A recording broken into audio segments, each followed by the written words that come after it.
10 की डिस्कवरी। नमस्कार, 10 की डिस्कवरी में आपका स्वागत है। मैं हूं आपके साथ शीतल राजपूत। आज हम ताजमहल पर अब तक का सबसे बड़ा सर्वे और सबसे गहरा इन्वेस्टिगेशन करने वाले हैं। ताजमहल पर आज की डिस्कवरी देखकर आप अच्छी तरह समझ जाएंगे कि असल में ताजमहल कैसे बना, कहां बना और ताजमहल पर दावा करने वालों में से कौन सही है और कौन गलत है।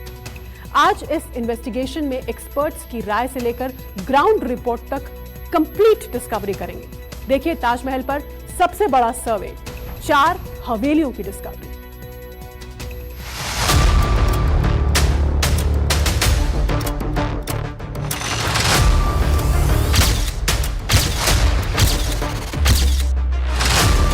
ताजमहल की जमीन किसकी, जय सिंह की या शाहजहां की?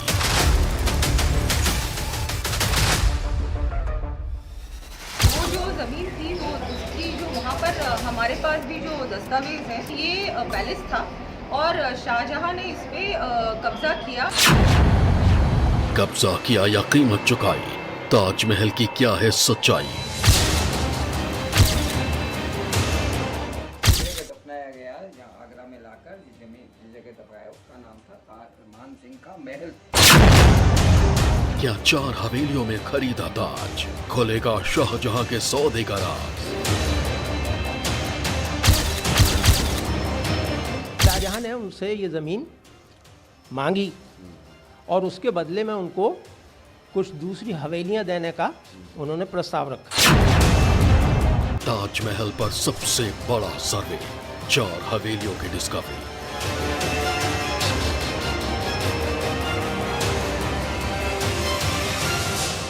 आज न्यूज़ 24 पर ताजमहल और उससे जुड़े सौदे की गहरी डिस्कवरी करेंगे, लेकिन उससे पहले देखिए ताजमहल के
पैलेस था और शाहजहां ने इस पे कब्जा किया और उस समय तो क्या है कि सरकार उन्हीं की थी। आज भी अगर कोई गवर्नमेंट अक्वायर करती है आपसे लैंड तो उसके बदले में मुआवजा देती है, तो मैंने सुना कि उसके बदले में कुछ मुआवजा दिया, लेकिन हम उस समय ऐसा कोई लॉ नहीं था कि आप उसको अपील कर सकते थे या उसके विरोध में कुछ कर सकते थे।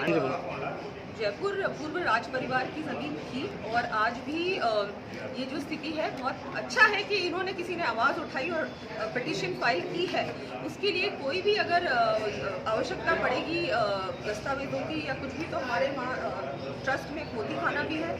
जो भी डॉक्यूमेंट्स हैं हम लोग प्रोवाइड करेंगे। जो उन्होंने कहा है कि कमरे खोले जाने चाहिए, कुछ कमरे हैं जो बंद हैं, कुछ पार्ट है ताजमहल का जो बंद है, सील्ड है, उस पर डेफिनेटली इंक्वायरी होनी चाहिए, उसको खोलना चाहिए। राजकुमारी दिया ने दावा किया है कि ताजमहल जयपुर राजघराने की जमीन पर बना है और शाहजहां ने इस जगह पर कब्जा कर लिया था। हालांकि आमेर राजघराने से ताल्लुक रखने वाली और राजसमंद से सांसद राजकुमारी दिया कुमारी ने यह भी कहा कि शाहजहां ने राजा जय सिंह को कुछ मुआवजा भी दिया था, लेकिन वो नाकाफी था।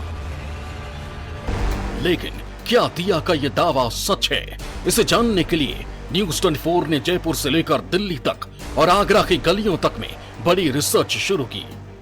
हमने जयपुर और बीकानेर की म्यूजियम खंगाले, राजस्थान के इतिहासकारों से बात की, दिल्ली के बड़े इतिहासकारों से लंबी चर्चा की, शाहजहां और राजा जयसिंह के बीच 28 दिसंबर 1633 को हुए एक सौदे के दस्तावेज खंगाले और शाहजहां के एक फरमान में लिखे उन 4 हवेलियों को खोजने की पूरी कोशिश की, जिससे ताज के इतिहास का राज बिल्कुल साफ हो जाएगा।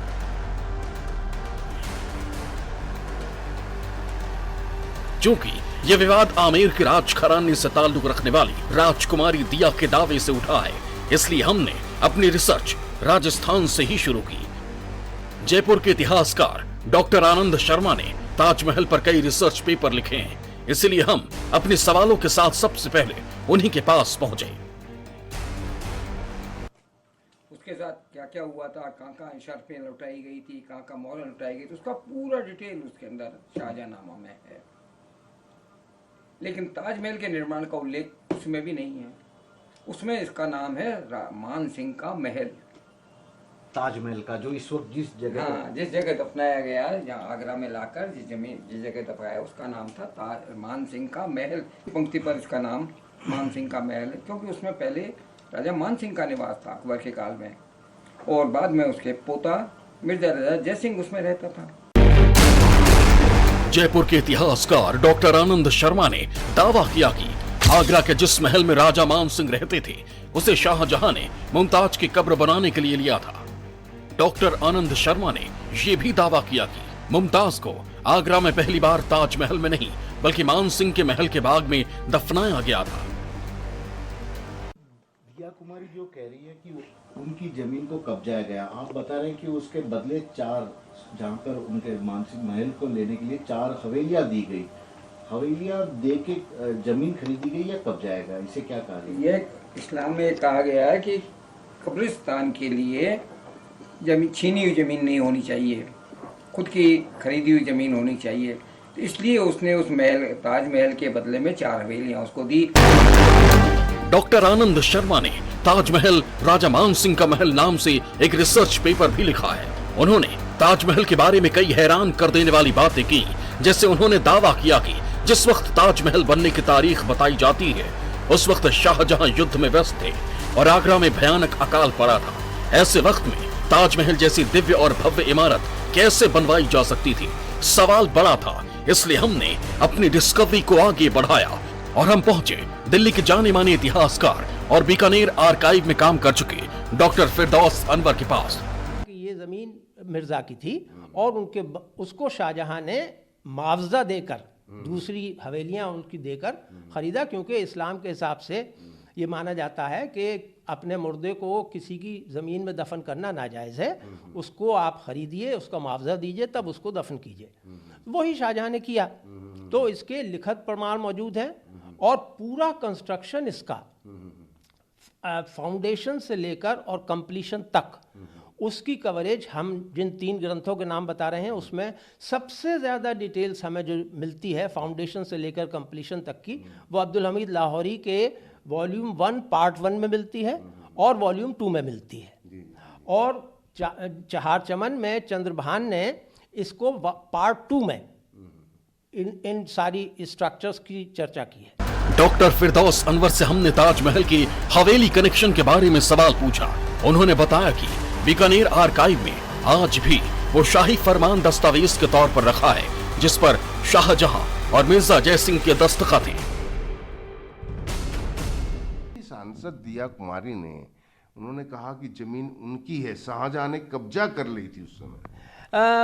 मेरे ख्याल से उन्होंने जो ऐतिहासिक ग्रंथ हैं उनकी चर्चा नहीं की होगी, या उसको चूँकि फ़ारसी में है इसलिए उनको पढ़ने में आपत्ति रही होगी, या किसी से पढ़वा के देख लेती तो पता चल जाता कि सच्चाई क्या है। नहीं, उनका ये भी कहना है कि मेरे पास अगर कोर्ट गए या मेरे से कागज मांगे जाएंगे, मैं उस जमीन के कागजात उस जमाने के सतवी से दिखे वो भी दिखा सकती हूँ। तो हम तो ये खुद कह रहे हैं कि ज़मीन राजा की थी, ये तो लिखत मौजूद है, लेकिन उसके मुआवजे में शाहजहां ने उनको हवेलियां दी, ये लिखत मौजूद है। इसका मतलब कब्जाई गई ज़मीन नहीं थी, बल्कि मुआवजा देकर ली गई ज़मीन थी। जयपुर के इतिहासकार डॉक्टर आनंद और दिल्ली के इतिहासकार डॉक्टर फिरदौस अनवर के दावे अलग अलग थे। डॉक्टर आनंद का दावा था कि मुमताज को जय सिंह के महल के बगीचे में दफनाया गया था, और डॉक्टर फिरदौस अनवर का दावा था कि ताजमहल के लिए शाहजहां ने मिर्जा राजा जय सिंह से जगह खरीदी थी और वहां भव्य ताजमहल बनाया। इस बीच मुमताज को 3 जगह दफनाया गया। अर्जुमंद बानो यानी मुमताज़ महल जिसे हम आमतौर पर मानते हैं, वो मरी तो थी जून 1631 में और बुरहानपुर में मरी थी। तो वहाँ पर एक तालाब के बीच में उनको दफन कर दिया ताकि लाश ख़राब ना हो। फिर दिसंबर 1631 में उनकी लाश को आगरे लाया गया और उस वक्त तक क्योंकि ताजमहल की इमारत तैयार नहीं थी, इसलिए जो ताजमहल का बाग है उसमें उनको ला के दोबारा दफन कर दिया गया। तो वहाँ दफन हुई पहले बुरहानपुर में, फिर यहाँ दफन हुई और जब ताजमहल कंप्लीट हो गया 1643 में, तब उनको जो लोएस्ट इसका तहखाना है जिसको हम क्रिप्ट कहते हैं, वहाँ ले जाकर उनको दफन किया गया।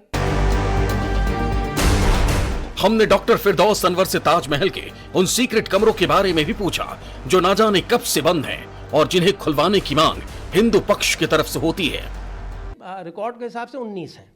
हाँ, तो उसमें देखिए जो अपनी सबसे ऊपर वाली कब्रें हैं, नकली कब्रें हैं, जो उसके नीचे पहला तहखाना है जिसमें दूसरी नकली कब्रें बनी हुई हैं और उसी के चारों तरफ ये 19 हॉल्स हैं।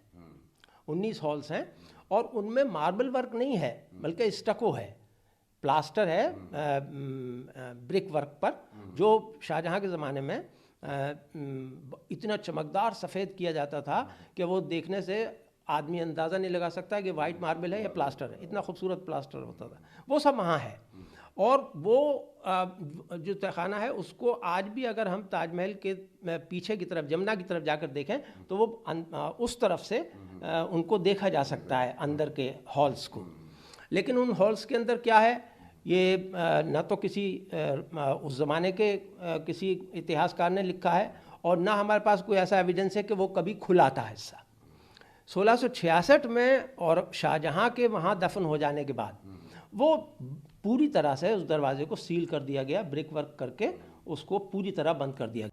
देश के बड़े इतिहासकारों से बात करके अब तक ये साफ हो गया था कि जहां पर ताजमहल है वहां पहले राजा जयसिंह का महल था, जिसे शाहजहां ने 4 हवेलियों के बदले जयसिंह से खरीदा था और इस सौदे में मिर्जा राजा जयसिंह की पूरी सहमति थी। यानी ये सौदा किसी तरह के जोर जबरदस्ती से नहीं हुआ था। इसलिए राजकुमारी दिया का दावा सही नहीं है कि शाहजहां ने जयसिंह के महल पर कब्जा किया था, लेकिन ताजमहल के हवेली कनेक्शन की डिस्कवरी अभी बाकी थी। इसलिए हम आगरा पहुंचे, वहां जहां ताजमहल है और वहां जहां मिर्जा जयसिंह और शाहजहां के बीच हुए सौदे वाली हवेलियां हो सकती हैं।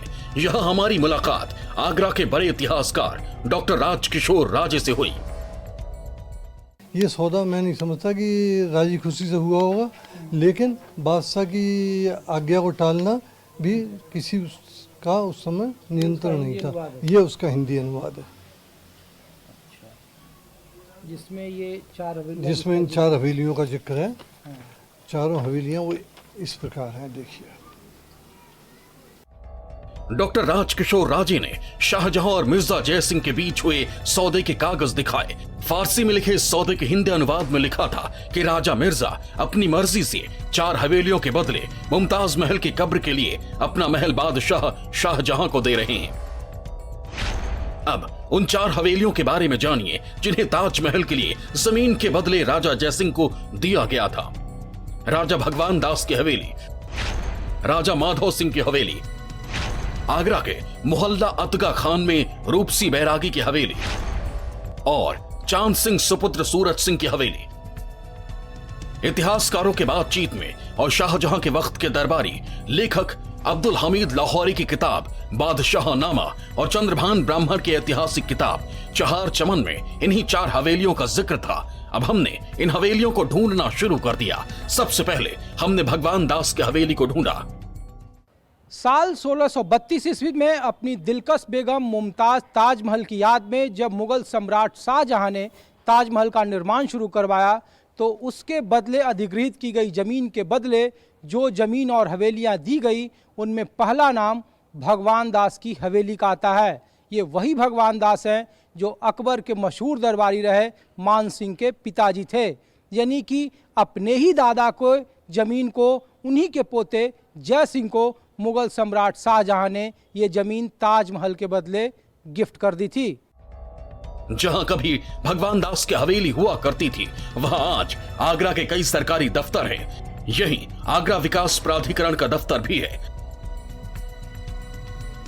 ताजमहल के बदले जिस भगवान दास की हवेली को शाहजहां की तरफ से देने का जिक्र इतिहासकारों ने किया है, अभी वो आगरा का वाणिज्य कर कार्यालय और उसके ठीक बगल का आगरा डेवलपमेंट अथॉरिटी का इलाका कहा जाता है। हालांकि ये अंग्रेजों के वक्त में एक बड़ा रेवेन्यू सेंटर हुआ करता था। न्यूज़ 24 आपको भगवान दास की उन्हीं हवेलियों के उन अवशेषों की तस्वीर आपको दिखा रहा है जिसे आज वाणिज्य कार्यालय कहा जाता है। एक तस्वीर देखिए, हालांकि ये अंग्रेज़ों के ज़माने की तस्वीर है और इस अंग्रेज़ों के ज़माने की तस्वीर को ही कहा जाता है कि ये राजा मान सिंह का जो बेटे थे राजा जय सिंह, उनका एक वक्त में ये महल हुआ करता था, जो उनके दादाजी के नाम पर ये महल हुआ करता था। ये भी कहा जा रहा है, यहाँ के जो इतिहासकार बताते हैं कि राजा जय सिंह अपनी इसी सैनिक छावनी या लौ लश्कर के साथ इसी के आसपास वो महल हुआ करता था जहाँ वो रहा करते थे। और उन्हीं महलों के बगल में एक वक्त में उनके चूँकि बहुत सारे रिश्तेदार रहते थे जिसे नौमहला कहा जाता था, और यहाँ बसई बस्ती हुआ करती थी। बसई बस्ती में उनके सैनिक रहते थे, उनके लौ लश्कर रहते थे, और इन्हीं तरह से इन चीज़ों को आप देखिए, समझिए। ये वही कार्यालय है जो आपको तस्वीर दिखा रहा है, वाणिज्य कार्यालय। हालांकि इसके ठीक बगल में आगरा डेवलपमेंट अथॉरिटी का कार्यालय है, जिसे पुराने वक्त में 1632 के आसपास जिसे भगवान दास की हवेली कहा जाता था। हालांकि इतिहासकार इसके होने का पुष्ट प्रमाण नहीं मानते हैं, किसी भी इतिहास में इस बात का उल्लेख नहीं है। लेकिन आगरा की गलियां नामक जो प्रकाशन है उसमें जिस जयपुर हाउस की जिक्र किया गया है, उस जयपुर हाउस को अभी मौजूदा दौर में उसे वाणिज्य कार्यालय कहा जा रहा है आगरा का, जो आगरा डेवलपमेंट अथॉरिटी का कार्यालय है। और उसी की तस्वीर आपको न्यूज़ 24 दिखा रहा है। यही वो बिल्डिंग है, यही वो जगह है जहाँ पे एक वक्त में भगवान दास की हवेली हुआ करती थी, जो आगरा फोर्ट और ताजमहल के बिल्कुल कोने पर, तकरीबन 8 से 10 किलोमीटर के कोने पर है। और इसी के इलाके में जो ताजमहल के 20,000 कारीगर काम करते थे, उन पर निगहबानी रखी जाती थी, निगरानी रखी जाती थी कि कहीं वो ताजमहल से जुड़े कोई दस्तावेज, कोई नक्शा या कोई उस तरीके के कामों को छोड़कर कहीं दूसरे जगह नहीं लग जाएं। लिहाजा ये वही इलाका है जहां आसपास उन कारीगरों को भी रखा जाता था और जिसे अब भगवान दास की हवेली कहा जाता था। हालांकि इसका कोई औपचारिक पुष्ट प्रमाणिक दस्तावेज सामने नहीं है, लेकिन न्यूज़ 24 आपको कैमरे के जरिए ये बताने की कोशिश कर रहा है कि ताजमहल के बदले जो 4 हवेलियां दी गई थी, उसमें भगवान दास की हवेली का संबंध कहाँ है और मौजूदा दौर में वो कहाँ मौजूद है। भगवान दास की हवेली के बाद राजा माधव सिंह की हवेली का सौदा हुआ। हमने इस हवेली को भी ढूंढना शुरू किया। पता चला कि अब यह हवेली तो मौजूद नहीं है, लेकिन यहाँ आगरा का सबसे बड़ा और सुंदर पार्क है। दिसंबर 1633 में मुगल बादशाह शाहजहां के एक सरकारी अध्यादेश का इतिहासकारों ने जिक्र किया है, जो दिसंबर 1633 में जारी किया बताया जा रहा है। उसके मुताबिक मुमताज़ बेगम के मकबरे के लिए जिन 4 हवेलियों का जिक्र किया जाता है, जो ताजमहल के संपत्ति के बदले दान दी गई थी, उनमें एक राजा माधव सिंह की हवेली के बारे में बताया जाता है। राजा माधव सिंह की हवेली का कोई ऐतिहासिक दस्तावेज या कोई पुष्ट प्रमाण मौजूदा दौर में कोई भी इतिहासकारों ने नहीं बताया है, लेकिन कुछ शोधकर्ताओं ने इस बात पर अपनी सहमति दी है कि आगरा फोर्ट के ठीक सामने जो मौजूदा दौर का विक्टोरिया पार्क है, जिसे शाहजहां गार्डन कहा जा रहा है, मोतीलाल नेहरू पार्क है, वहाँ उसके आसपास का इलाका है, वो राजा माधव सिंह की हवेली का जगह बताया जाता है। न्यूज़ 24 आपको अपने कैमरे के जरिए उसी विक्टोरिया पार्क के अंदर की एक तस्वीर दिखा रहा है, जो मुगल कालीन मकबरा का एक संकेत दे रहा है। और कहा जा रहा है कि इसी के ठीक बगल में खैरात गांव है और इसके ठीक बगल में रामलीला मैदान है, जहां 1857 के गदर के बाद अंग्रेज़ों ने मुग़ल साम्राज्य के आसपास के जो राजे रजवाड़ों के महल थे, जो उनके नौकरों के, उनके अफसरों के जो रिहायशी इलाके थे, उसे तोड़ दिया गया और वो खंडहर या भग्नावशेषों में समर्पित हो गया। और यहाँ से महज कुछ मीटर की दूरी पर आगरा का ताजमहल है, जो यमुना के किनारे है, जो हरा भरा बाग के तौर पर यमुना के किनारे राजा जय सिंह का एक महल हुआ करता था, जिसे शाहजहां ने अपनी बेगम मुमताज़ के मकबरे के इस्तेमाल के लिए अधिग्रहित कर लिया थी या उसे उस वक्त के 33,000 रुपये में खरीद लिया गया था। विक्टोरिया पार्क की आगरा में कई पहचान है। कुछ लोग इस पार्क को शाहजहां पार्क या मोतीलाल नेहरू पार्क भी कहते हैं। यहीं आसपास कहीं माधव सिंह की हवेली थी। आदम और हव्वा की संतान कही जाने वाली बेगम मुमताज महल के मकबरे ताजमहल के लिए जिस संपत्तियों का जिक्र किया जाता है, उन 4 संपत्तियों में से एक राजा माधव सिंह की हवेली का भी इतिहासकारों ने जिक्र किया है। राजा माधव सिंह की हवेली मौजूदा दौर में कहाँ है, इसका कोई औपचारिक पुष्ट प्रमाण इतिहासकार अपने दस्तावेज में नहीं देते हैं, लेकिन जो शोधकर्ता हैं, जो आगरा के इतिहासकार हैं और जो ताजमहल पर रिसर्च कर रहे हैं, उनके मुताबिक ये कहा जा रहा है कि राजा माधव सिंह की उस वक्त की हवेली आज का मौजूदा आगरा किले के ठीक सामने जो विक्टोरिया गार्डन है, जिसे शाहजहां गार्डन या फिर मोतीलाल गार्डन के नाम से जाना जाता है, उसी के आसपास मौजूद रहा था। क्योंकि इतिहासकार ने अपने किताबों में जो आगरा की गलियां हैं उसके दस्तावेजों का जिक्र करते हुए कहा कि आगरा किले के ठीक सामने रामलीला मैदान हुआ करता था। उसके आसपास जो मुग़ल बादशाह से जुड़े राजा रजवाड़े थे, उनके महल हुआ करते थे और उन्हीं महलों को 1857 के गदर में अंग्रेज़ों ने ध्वस्त कर दिया, जिसकी वजह से मौजूदा दौर में उनका कोई ऐतिहासिक प्रमाण खोजना काफ़ी मुश्किल है। लेकिन न्यूज़ 24 आपको उसी विक्टोरिया पार्क की तस्वीर दिखा रहा है, मोतीलाल नेहरू पार्क जिसे कहा जाता है, जिसे उस वक्त के राजा माधव सिंह की हवेली कहा जाता है और जिसका जिक्र 1633 के शाहजहां के सरकारी आदेश में जिसका जिक्र होता है, जिसमें राजा जय सिंह को ताजमहल के दी गई बदले ज़मीन के बदले जो 4 महलों की सौगात दी जाती है, उसमें राजा माधव सिंह की हवेली का भी जिक्र आता है। और उसी राजा माधव सिंह की हवेली या फिर मौजूदा विक्टोरिया पार्क की तस्वीर आपको न्यूज़ 24 अपने कैमरे के जरिए दिखा रहा है और ये बताने की कोशिश कर रहा है कि आखिर ताजमहल से जुड़े उन 4 हवेलियों का मौजूदा दौर में ऐतिहासिक प्रमाण क्या है या उसके दस्तावेज कहाँ कहाँ मौजूद हैं। अब हम वहां पहुंचे जो जगह मुगलिया सल्तनत का केंद्र था। मेरे पीछे जो किला देख रहे हैं वो आगरा किला के नाम से मशहूर है और कहा जाता है कि एक वक्त था जब सत्ता का केंद्र इसी किले से शुरू होता था। 1665 में मुग़ल बादशाह अकबर से लेकर मुग़ल के अंतिम सम्राट औरंगजेब बहादुर शाह जफ़र तक इस किले से राज किया करते थे। लेकिन अब एक वक्त है जब ये किला अपने होने के मायने तलाश रहा है। न्यूज़ 24 आपको उन तस्वीरों से रूबरू करा रहा है जिसको लेकर इतिहासकारों में मतभेद है, जिसको लेकर मामला अदालत तक पहुंचा और कहा जा रहा है कि मुमताज महल बेगम के मकबरे के लिए ताजमहल के लिए बदले जो ज़मीन दी गई थी, 4 जो हवेलियां दी गई थी, उनमें एक हवेली का जिक्र माधव सिंह की हवेली का किया जाता है। क्या माधव सिंह की हवेली इसी आगरा किले के पास थी? यहाँ जो टूरिस्ट गाइड हैं वो उनसे हम बात करते हैं। सर, क्या नाम हुआ आपका? धीरज सोनकर नाम है। धीरज जी, ये बताइए, जब इतिहास के बारे में इतना चर्चा हो रहा है आगरा किले से लेकर ताजमहल तक, तो क्या कोई पर्यटक आते हैं तो पूछते हैं कि अच्छा भैया ये ताजमहल के बगले में इसके आसपास क्या कोई हिंदू सम्राटों के हवेलियां हुआ तो करती ऐसे थी? क्वेश्चन अब कुछ ज़्यादा आने लगे जब से कंट्रोवर्सी शुरू हुई है, नहीं तो नॉर्मली हम लोग मुगल्स के बारे में ज़्यादातर बताते थे। हिंदू जो महलें थी उसको लेकर आप लोग क्या बताते हैं कि इस किले के किस तरफ ज़्यादा हिंदू राजाओं के महल हुआ करते थे? यहाँ 9 महला कहा जाता है कि 9 रत्न जैसे हुआ करते थे, वैसे उन लोगों के हुआ करते थे।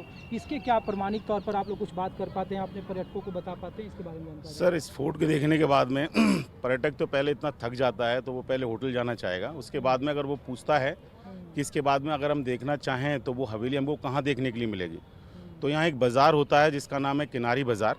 बहुत पुराना बाज़ार है सर। उस बाज़ार के ही पीछे एक मंदिर है। उस मंदिर जो वो मंदिर है वो भगवान शंकर जी का है, मनकामेश्वर मंदिर के नाम से जाना जाता है। उसके ही पास में दरेसी नंबर 2 वहाँ पर कुछ हवेलियाँ बनी हुई हैं जिनके बारे में हम उनको बताते हैं, लेकिन ट्रैफिक होने के कारण वहाँ पर गाड़ियाँ नहीं जाती हैं तो वो अपने आप से यहाँ लोकल व्हीकल का इस्तेमाल करते हैं और वहाँ जाते हैं। मिर्जा राजा जय सिंह की हवेली हुआ करता था। उनके बदले जो 4 में से एक माधव सिंह की हवेली थी। माधव सिंह की दीवान जी हवेली, इस तरह के 4 हवेलियाँ दी गई थी, लेकिन रिकॉर्ड में सिर्फ वही जय सिंह की हवेली है।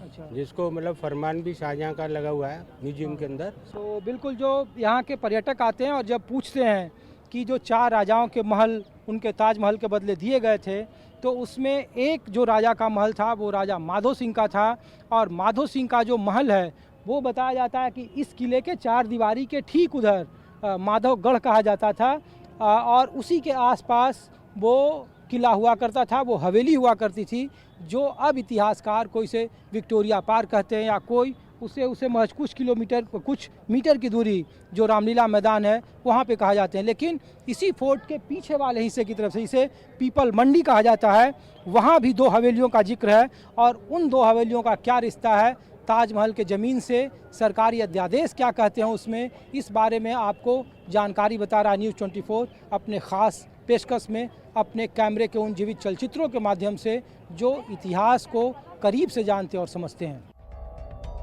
माधव सिंह की हवेली के सही लोकेशन का पता करने के बाद अब हम आगरा के उस मोहल्ला अतगा खान को ढूंढने निकले जिसमें रूपसी बैरागी और चांद सिंह की हवेली बताई गई थी। ये जगह अब आगरे की पीपल मंडी और काला बाजार है।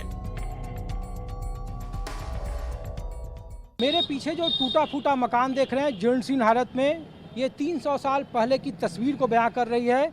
न्यूज़ 24 आपको उन तस्वीरों को आपके सामने कैमरे के जरिए आपको फिर दिखाने की कोशिश कर रहा है।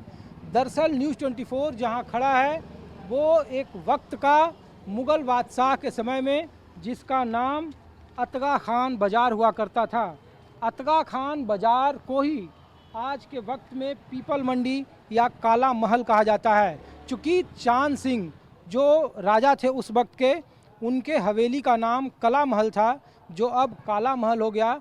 आपको आगरा फोर्ट के पीछे के दक्षिण द्वार के पीछे की तस्वीर आपको दिखा रहा है न्यूज़ 24। देखिए कि इस तरीके के मकान आपको कई जगहों पे मिल जाएंगे टूटे फूटे पुराने तरीके से, और जिसके बारे में ये कहा जाता है कि ये मुग़ल बादशाह शाहजहाँ के वक्त के ये वही सब मकान थे।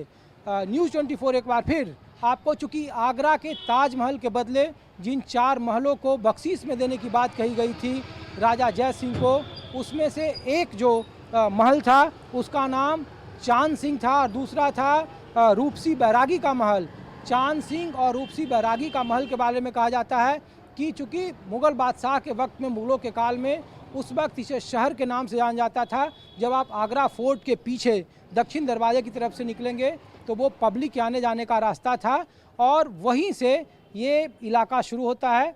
ये देखिए आज के वक्त में इंद्रभान गर्ल्स इंटर कॉलेज है जो इस पीपल मंडी या काला महल के ठीक बगल में ये बिल्डिंग मौजूद है और इसी के आसपास जो पुरानी बिल्डिंगें हैं वो इस बात का इशारा कर रही है कि उस वक्त हिंदू राजाओं या हिंदू परिवारों के लिए जो महल हुआ करता था, जो वहाँ की जनसंख्या हुआ करती थी, वो यहीं पर इसी तरह के बसावटों में बनी हुई थी। इतिहासकारों ने कहा है कि आगरा के ताजमहल के बदले जो 4 महल दिए थे शाहजहाँ ने, उसके बदले जो जयपुर राजघराने को, उसमें से एक तरीके का महल इसी पीपल मंडी और काला महल के बीच में मौजूद था। तो इस तरीके के जो मकान हैं वो आपको देखने से पता स्पष्ट हो जाएंगे कि ये जो इलाका था वो हिंदू बहुल इलाका था, चूँकि उस वक्त मुस्लिम शासन था और जो 4 महल में 2 महल की बात आ रही है वो इन्हीं जगहों पर है।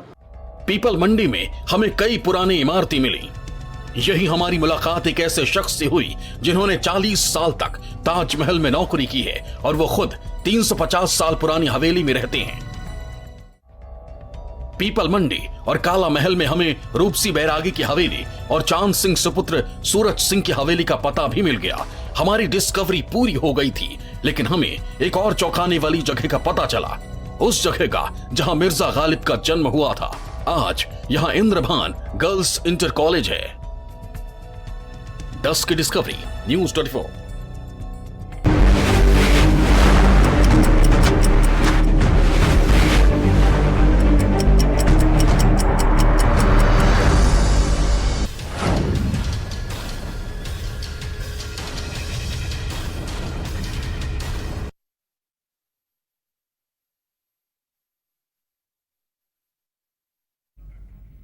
नमस्कार, आप देख रहे हैं न्यूज़ 24। मैं हूं शीतल राजपूत। ज्ञानवापी मस्जिद है या फिर मंदिर, कोर्ट दोनों पक्षों की दलीलों को सुनेगा और सर्वे में मिले सबूतों की रोशनी में इसका फैसला करेगा, जिसे मानने के लिए दोनों पक्ष तैयार हैं। लेकिन भारत के इस अंदरूनी मामले में पाकिस्तान बेवजह कूद पड़ा है। पाकिस्तानी मीडिया में ज्ञानवापी को लेकर चर्चाएं शुरू हो गई हैं। कई पाकिस्तानी बुद्धिजीवियों का मानना है कि सर्वे में जो सबूत मिले हैं वो ज्ञानवापी के मंदिर होने की तस्दीक करते हैं, तो कई इसके खिलाफ हैं। तो आइए देखते हैं पाकिस्तान का ज्ञानवापी बुलेटिन।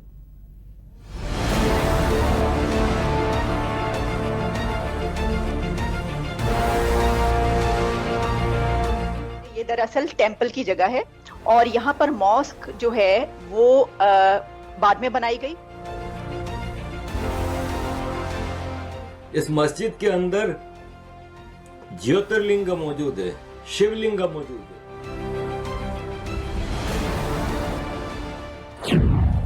ज्ञानवापी के बाबा तो पाकिस्तान में मशहूर हुए।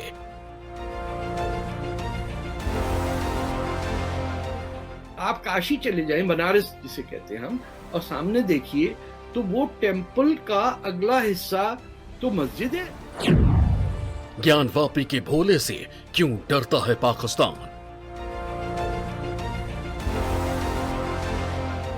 ज्ञानवापी मस्जिद के नीचे बुनियादों में मंदिर की बुनियादें मौजूद हैं। पाकिस्तानी टीवी चैनल पर बम बम बोल रहा है काशी।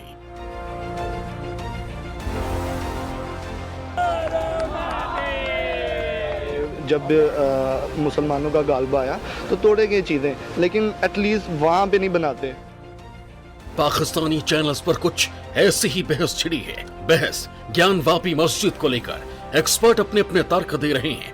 वैसे ज्ञानवापी मस्जिद से सर्वे टीम को ऐसे सबूत मिलने का दावा किया गया है जिनसे पता चलता है कि ज्ञानवापी मंदिर है, लेकिन इस पर अदालत तस्वीर बहुत जल्द साफ कर देगी जब सर्वे टीम अपनी रिपोर्ट और सबूत अदालत के सामने पेश करेगी। हालांकि इस पर भारत में दोनों पक्ष अपनी बात रख रहे हैं, अदालत के सामने दलील दे रहे हैं।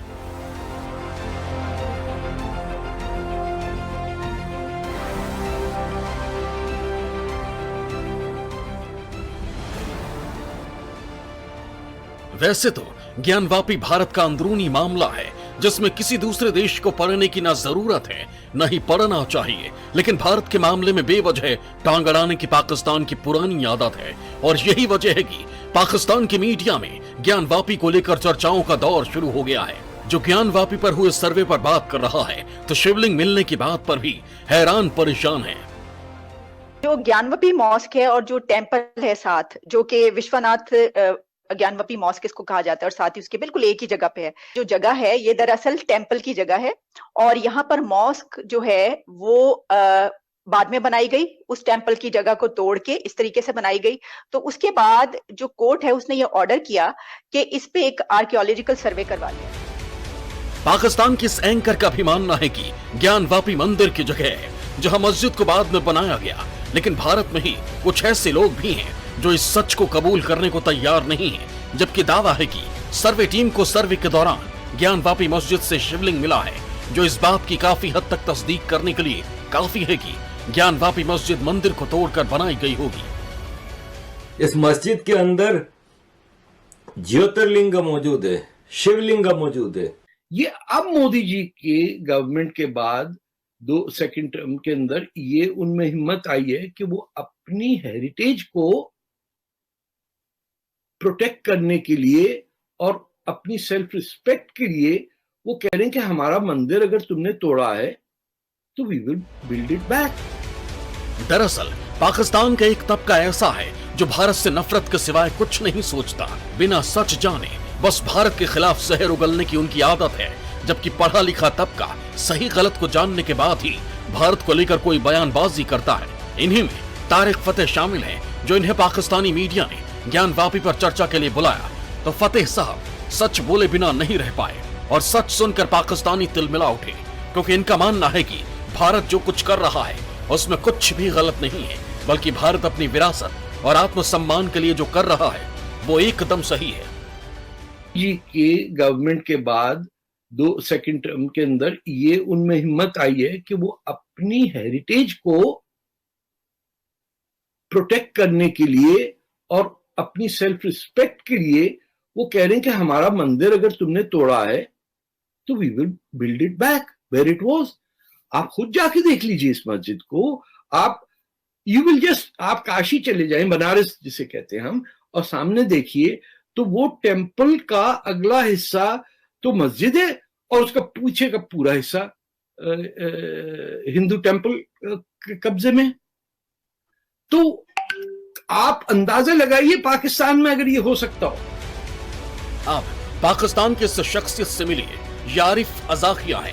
पाकिस्तान के कराची शहर के मेयर रह चुके हैं, पढ़े लिखे हैं और सच को सच बोलने का दमखम रखते हैं। यही वजह है कि पाकिस्तान के कट्टर लोगों को आरिफ फूटी आंख नहीं सुहाती। लेकिन ज्ञानवापी पर हुई चर्चा में इन्हें शामिल किया गया। इनसे भी ज्ञानवापी के सच पर बात की गई तो आरिफ अजाकिया ने पाकिस्तान के एजेंडे की धज्जियां उड़ा दी।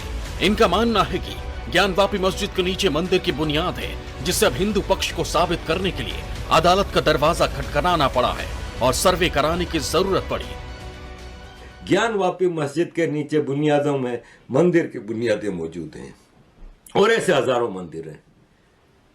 फिर भी ये शराफत है मोदी जी की, बीजेपी की, कि इन्होंने ये मस्जिद रहने दी। लेकिन क्या अच्छा नजर आ रहा है आपको ये सीन में? आपको क्या अच्छा नजर आ रहा है? ये बार बार दुनिया को, गैरतमंद दुनिया जो ह्यूमैनिटी पे बिलीव करती है, उनको याद दिलाती है कि देखें किस तरह हिंदुओं के ऊपर अत्याचार हुआ। हैरानी की बात तो देखिए, पाकिस्तान अपने जरूरी मुद्दों को भुलाकर ज्ञानवापी पर बहस कर रहा है, जबकि जरूरत खुद के अंदरूनी मामलों पर चर्चा करने की है। लेकिन हैरानी देखिए कि पाकिस्तान को लगा था कि भारत के ज्ञानवापी मुद्दे को उठाएगा तो दुनिया भर में चर्चा का विषय बनेगा।